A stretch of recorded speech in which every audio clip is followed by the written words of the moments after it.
This is the Late Round Podcast with your host, JJ Zacharisa.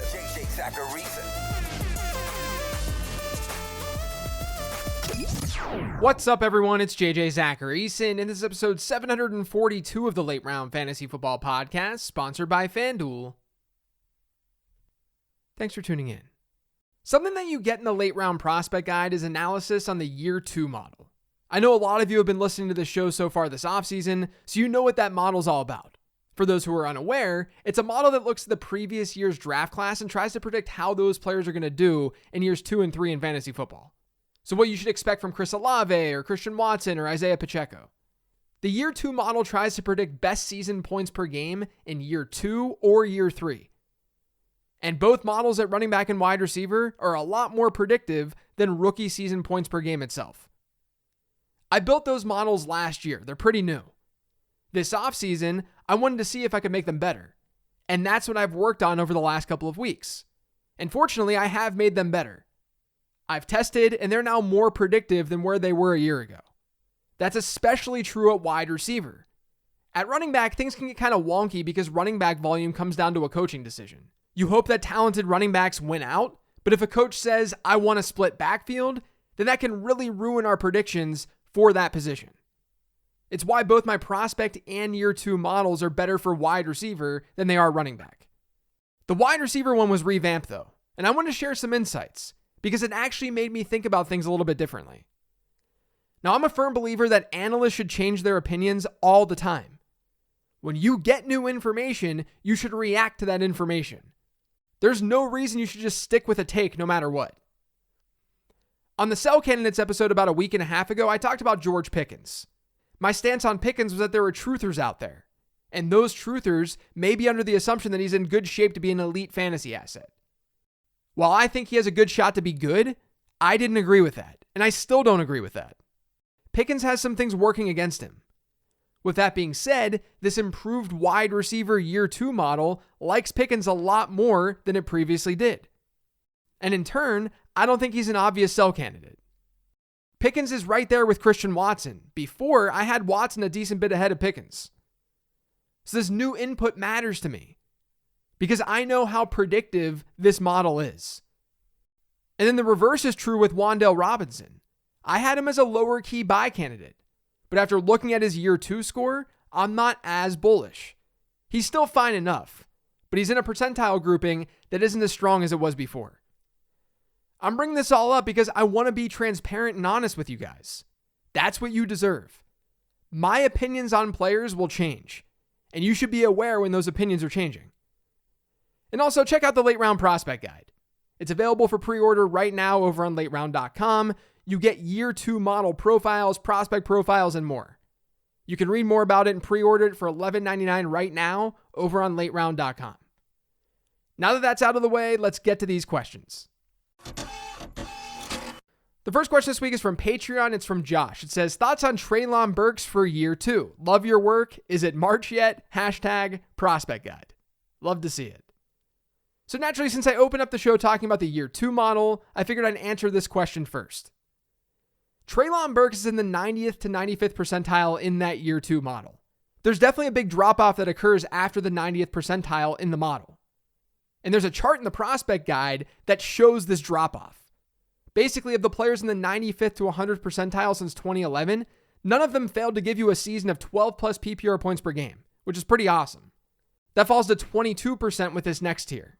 So 78% of players in this 90th to 95th percentile tier gave you 12 plus PPR points in either Year 2 or Year 3. And then it gets more than cut in half into the tier after that. One issue about this tier, the tier that Treylon Burks is in, is ceiling.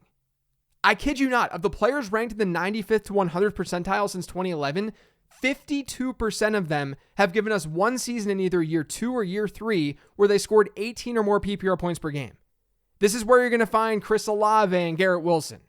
Those players. That falls to just 9% with this Treylon Burks tier.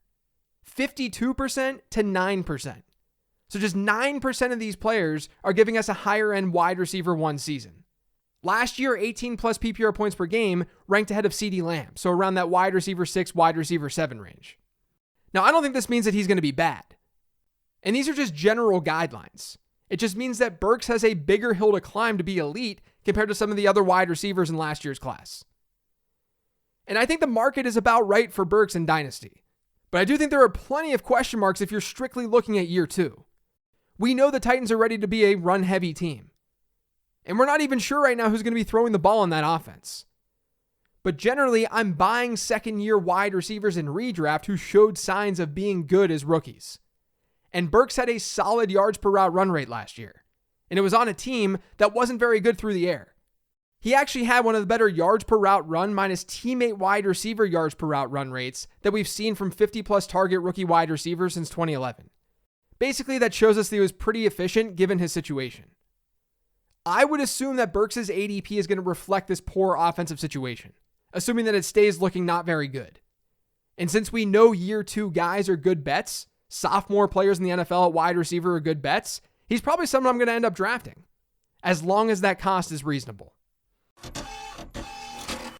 This next question is from @WSCII. It says, can you talk about how you think about early declare in light of extra years of eligibility due to COVID and recent success of non-early declare prospects in the NFL like Devontae Smith and Chris Olave? Are you weighing it less? So I ranted about this a lot last offseason, specifically with Chris Olave. The Dynasty community overrates the absolute you-know-what out of early declare status. It drives me absolutely nuts. And it's not that it doesn't matter. That's the thing. It does matter. Analytically, early declare status does matter. It's just that there are things that get signal like this, and then people just run away with those things. There's nothing bringing it back down to earth. Chris Olave and Devontae Smith are perfect examples. My model loved both of those players because their profiles were great elsewhere. Smith had insane production. Chris Olave had great production with NFL caliber teammates to go along with a better breakout age. And I say all of that because when you ask, are you weighing it less? It makes it seem like I'm weighing it heavily. But my model doesn't weigh it that heavily. It's just an input. It won't dramatically shift a player's score. And because of that, I personally don't see the need to shift things at the moment. I test the model every year and make sure that things make sense. But it's going to be hard for there to be this significant signal this quickly, after just a year or two of some of these wild things happening in college football with COVID and NIL deals. Because it's not like every single player is staying in school for 4 years now. We still have plenty of guys that are leaving early. It's really just a smaller subset that we're looking at here. And if they're good enough, they should be able to overcome that non-early declare status. I hate to be annoying about my prospect model, but this is exactly why I worked on creating one in the first place. I talked about this last year in the guide, but when I first started prospecting, I just sort of haphazardly put things together and said, here it is. This is the way that I'm evaluating players.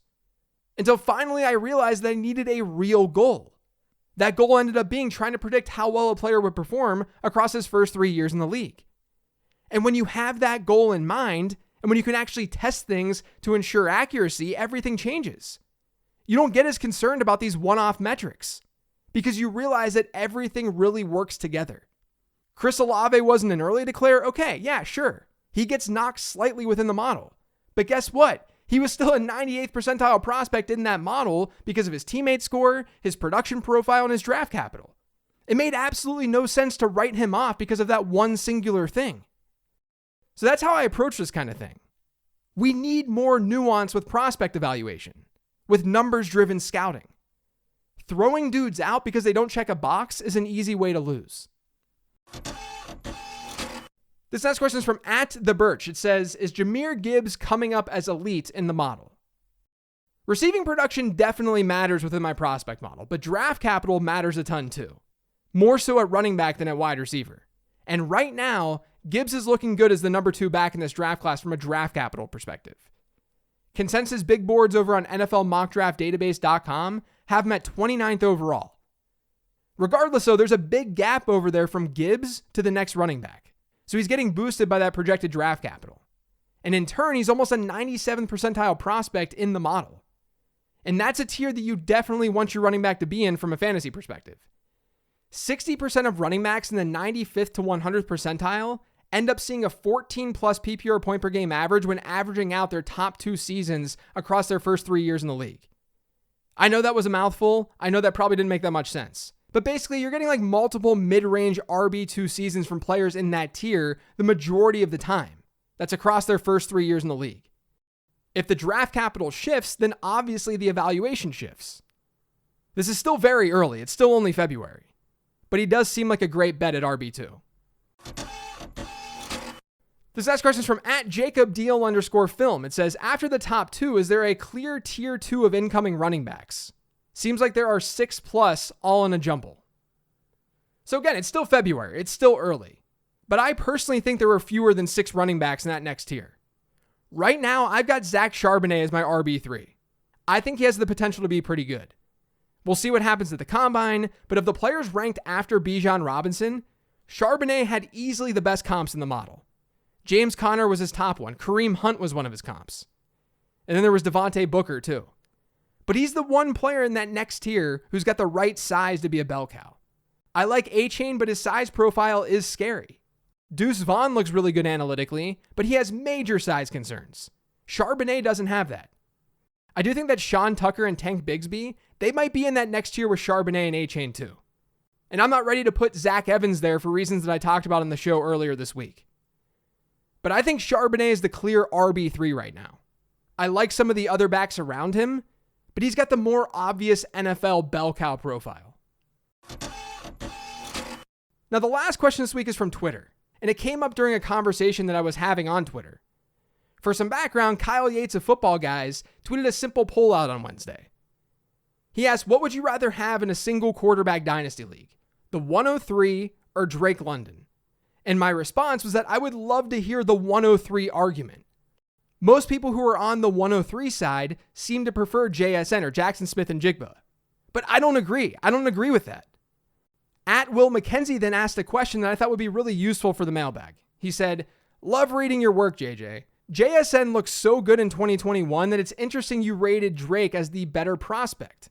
Do you think your model knocks JSN because of his 2022, and or was Drake's versus JSN in 2021 alone still in Drake's favor? So let me just break this down. My model had London with a 98.6 percentile score, which is obviously very, very good. He didn't have a stellar best season yards per team pass attempt rate because of all his injuries in college, but he made up for it elsewhere, whether it be best season receptions per game or the biggest thing, draft capital. We can't lose sight of draft capital when we're having these discussions. Drake London was the 8th overall pick in last year's draft. I think people sit back and they're like, okay, but we've had plenty of misses in the top 10 in the NFL draft in recent history, which isn't wrong. Corey Davis, John Ross, Kevin White, Tavon Austin, Justin Blackmon, they're all misses. But prior to last year's draft and since 2011, we had 14 wide receivers drafted in the top 10. Of those 14, all but one of them gave us a season with 11 plus PPR points per game over their first 3 years in the league. The one who didn't was Kevin White because he couldn't find the freaking field. He barely played. 6 of the 14 have given us a season of 18 or more PPR points per game. You can say 5 of 12 if you want to remove players who didn't quite have enough games played to qualify, but that's 42% or 43% of those top 10 picks. So 42% of them have essentially given us a wide receiver one season, a higher end wide receiver one season, and PPR points per game over their first 3 in the league. Now, right now, JSN is projected to go in the early 20s in the NFL draft. I have no idea how accurate that's going to end up being. Again, it's still February, but let's just run with that. Let's run with that idea. Since 2011, we've had 22 wide receivers drafted between the 20th and 32nd pick. So the 20th pick through the end of the first round. And for the record, no wide receiver last year went in that range. Half of those 22 wide receivers failed to score 10 plus PPR points per game across their first 3 years in the league. Remember, 13 of 14 that were drafted in the top 10 got to 11 plus PPR points per game. And you remember how 42% of the top 10 wide receivers got to 18 plus PPR points per game? Well, among this group of wide receivers who were picked 20th to 32nd, that number's 14%. This is why draft capital matters. This is why Drake London is currently projected to be a better prospect than Jackson Smith and Jigba.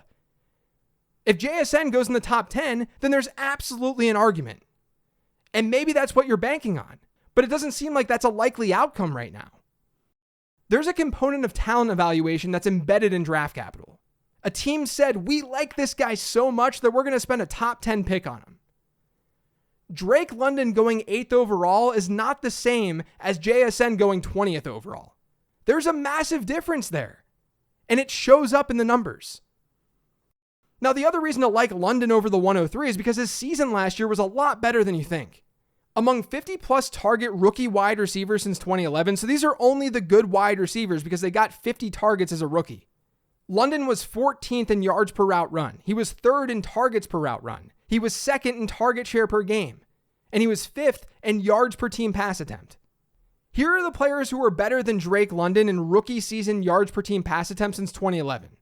Justin Jefferson, stud. Jamar Chase, stud. A.J. Brown, stud. Odell Beckham, stud. Odell Beckham was the only guy who was better in target share per game, too. And when you beef that threshold up to 60 targets instead of 50, only Tyreek Hill was better in targets per route run. I mean, the literal only reason that Drake London didn't dominate fantasy football last year is because Arthur Smith hates us. And yeah, the situation could be better, but you don't buy situation in Dynasty. You buy the player. Situations change, and they can change quickly. I have nothing against JSN as a prospect. Right now, he's sitting in the 95th percentile in my model. But we need to stop dismissing Drake London because he's very, very, very good. That's it for today's show, though. Thanks to all of you for listening. If you've yet subscribed to the Late Round Fantasy Football Podcast, make sure you are by searching for it pretty much anywhere podcasts can be found. And don't forget to follow me on Twitter @LateRoundQB. Remember to check out that prospect guide over on lateround.com. Otherwise, thanks for listening, everyone. Enjoy your weekend. I'll talk to you next week.